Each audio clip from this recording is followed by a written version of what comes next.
mas não é aí, sobretudo se a gente considera as grandes massas. As grandes massas, para participarem como uma torrente no processo revolucionário, para que ela assimile a necessidade da revolução, depende de grandes acontecimentos políticos de grande porte, camarada, que exatamente leva as massas a assimilar a necessidade da revolução, a necessidade de superar aquela sociedade na busca de uma sociedade maior. O papel da vanguarda, camaradas, é orientá-los, ajudá-los a percorrer e aprender com sua própria experiência. Isso quem já dizia há muito tempo é o grande revolucionário Vladimir Ilyich Lenin. Portanto, para ganhar maiores parcelas das massas, para o projeto do partido, camaradas, é preciso realizar acordos e alianças políticas duradouras ou pontuais. Não basta o partido atuar sozinho. O capitalismo gera uma estratificação de classes dominantes e dominadas, proliferando grupos, correntes, que pode defender posições democráticas, com influência evidentemente distinta em vários setores do povo. Por isso mesmo, camaradas, que o acesso a essas camadas mais amplas das massas se faz a partir de uma justa linha frentista. A frente única, a frente política necessária para que a gente tenha acesso a grandes massas que antes nós não tínhamos esse acesso. É para isso. Esse é o objetivo central dessas alianças. Daí a importância que tem a frente única para nós. A quarta lição, camaradas, é que o Partido Comunista do Brasil deve ser forjado em firme unidade de ação baseada em uma política justa, comprovada no curso dos acontecimentos políticos. Essa política é elaborada no aprofundamento do método democrático e participativo, no estímulo à criatividade, à livre expressão das opiniões individuais, na atividade prática mobilizadora, sob a condução de um único centro dirigente. Aqui, camaradas, se relaciona questões fundamentais da nossa experiência. Unidade de ação precisa política justa. A unidade é consciente e a unidade não é imposição. Por isso mesmo que a unidade, para que ela se floresça, é preciso uma política justa. Como também a elaboração dessa política justa requer, camaradas, um método democrático e participativo. Nós não vamos elaborar essa política justa com meia dúzia de iluminados. É necessário ampla participação. E tudo isso, a vida mostra, camaradas, para ser um partido revolucionário de unidade, é necessário, na condução disso, um único centro dirigente. Aqui está a diferença da nossa escola com a escola do PT.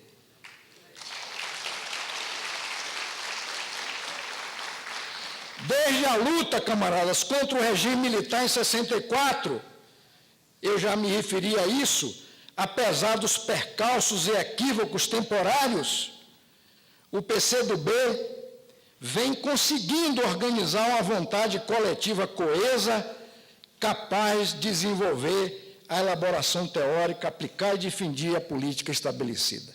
Exatamente por ser um período que a gente amadurece mais, a partir de 62, na definição de estratégia, tática e política justas, é que a gente consegue, camaradas, organizar uma vontade coletiva em nosso partido.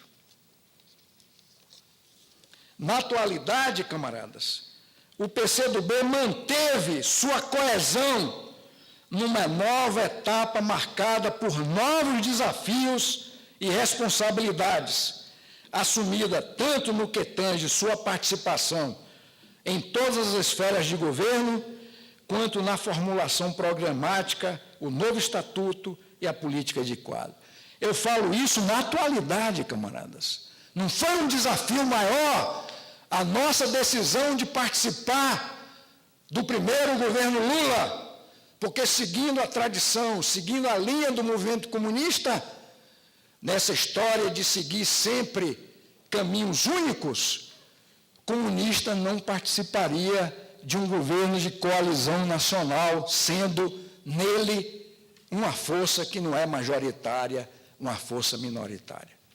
Então, foi uma decisão corajosa, audaciosa do partido, como também o desenvolvimento do programa atual, que já me referi, indo adiante do estatuto e da política de quadros. Tudo isso, camaradas, é o partido para hoje, é o partido contemporâneo, é o Partido Comunista Revolucionário para o nosso tempo.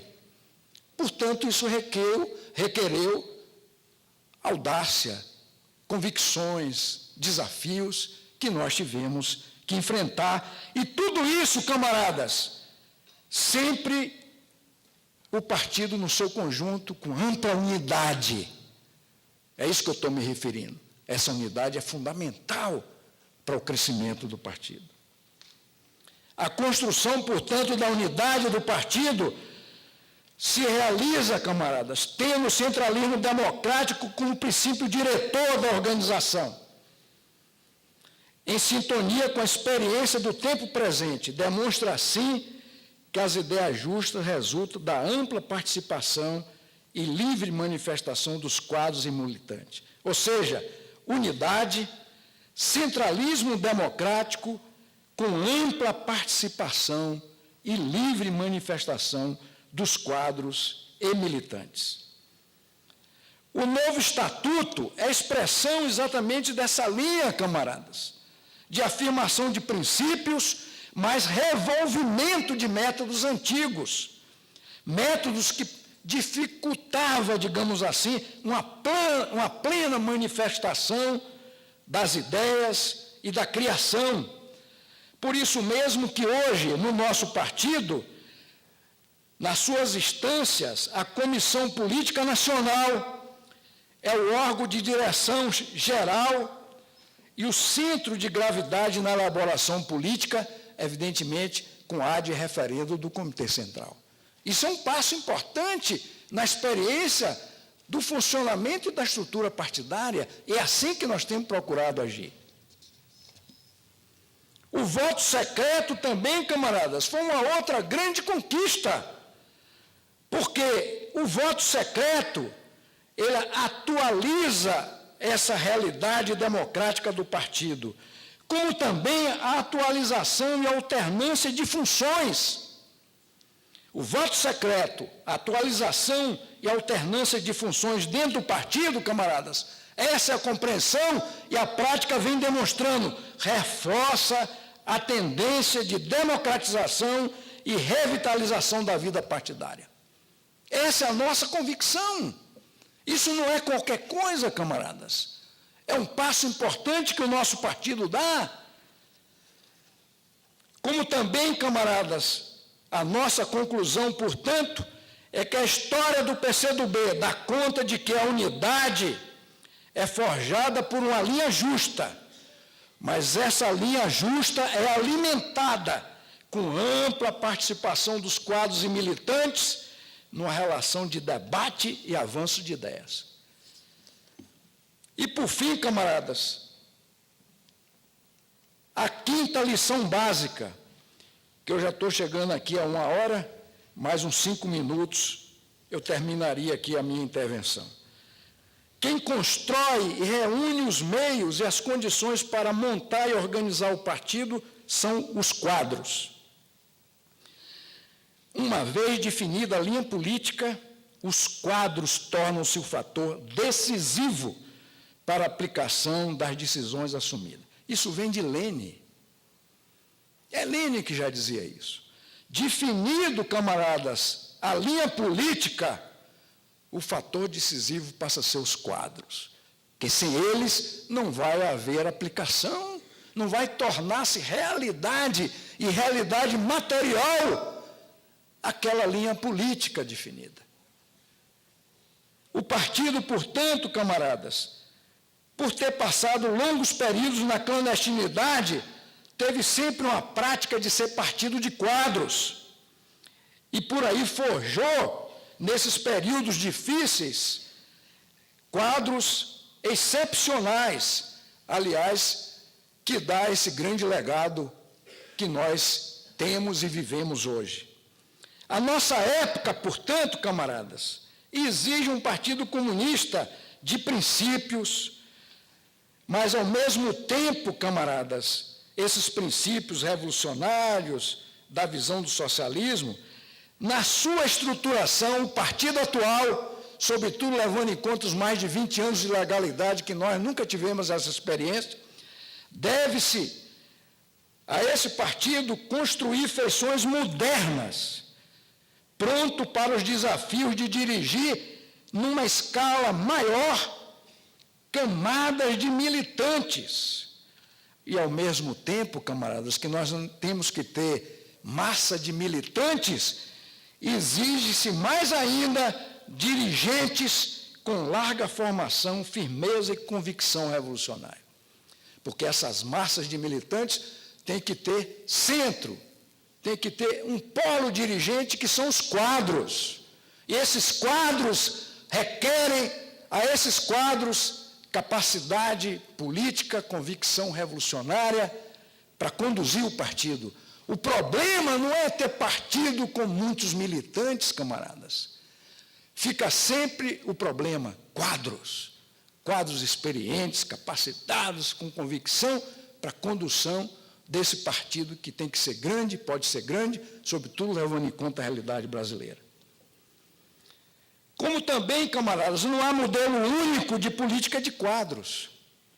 A política de quadros atualizada, que é uma grande conquista nossa, conquista teórica e prática, essa política de quadros tem levado ao partido a dar novas respostas à questão da formação e do papel de uma infinidade de tipos de quadros que a realidade atual exige de nós. Esse é o trabalho essencial, camaradas, da construção e organização partidária. Esse é o trabalho essencial. Exatamente formar esses quadros nas suas infinidades de tarefas que têm. Porque agora não é uma tarefa só, não é o homem dos 7 instrumentos, é quadro para várias frentes, para as várias exigências políticas, teóricas, culturais, de governo, do parlamento. Ou seja, são muitas as exigências nas várias frentes, por isso tem que levar em conta a formação desses múltiplos quadros que o partido exige. E o partido vem realizando um grande esforço nesse sentido, camaradas. Sobretudo, eu destaco como particularidade do nosso partido, que é uma particularidade, que é uma característica muito positiva do nosso partido, a formação e a promoção de muitos quadros e lideranças destacadas entre jovens e mulheres. E nós temos dito que jovens e mulheres representam o ar fresco, a renovação. É exatamente essa uma característica hoje do nosso partido.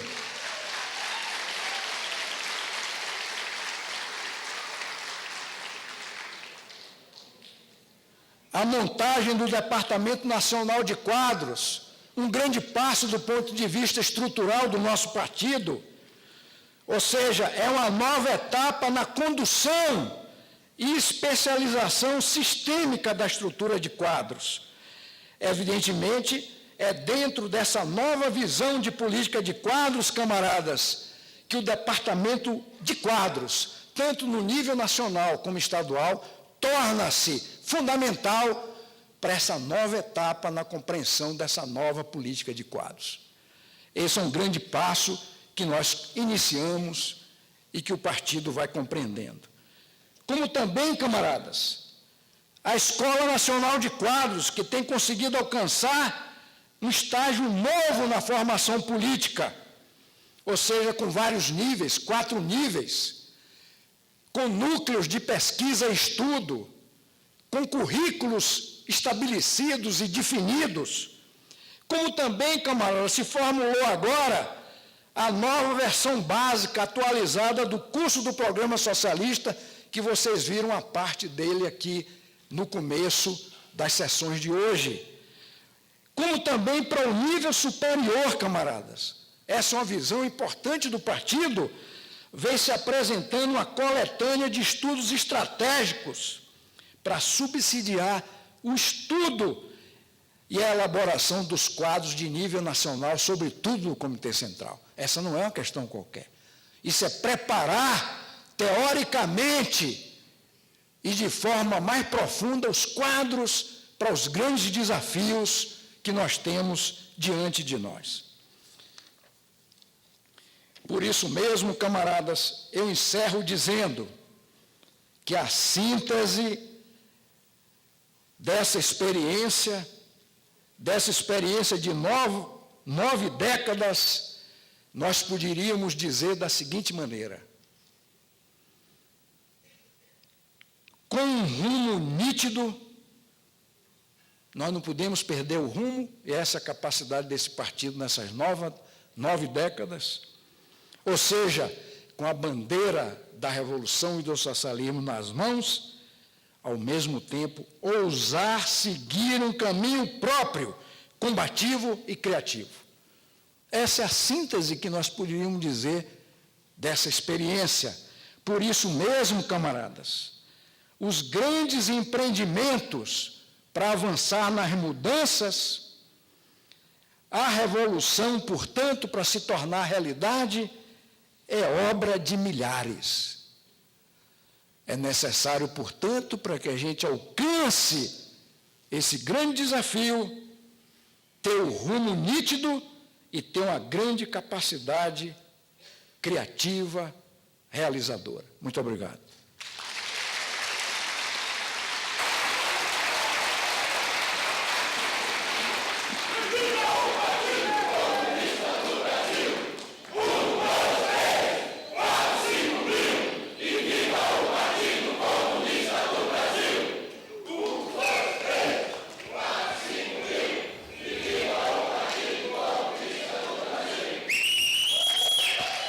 Tudo bem, camaradas. Nós vamos convidar 3 camaradas para fazerem aqui a sessão de questões sobre essa intervenção do Renato. Os convidamos, em primeiro lugar, o companheiro Augusto Bonicori, que é membro do Comitê Central e integrante da direção da Fundação Maurício Grabois. Tem 5 minutos.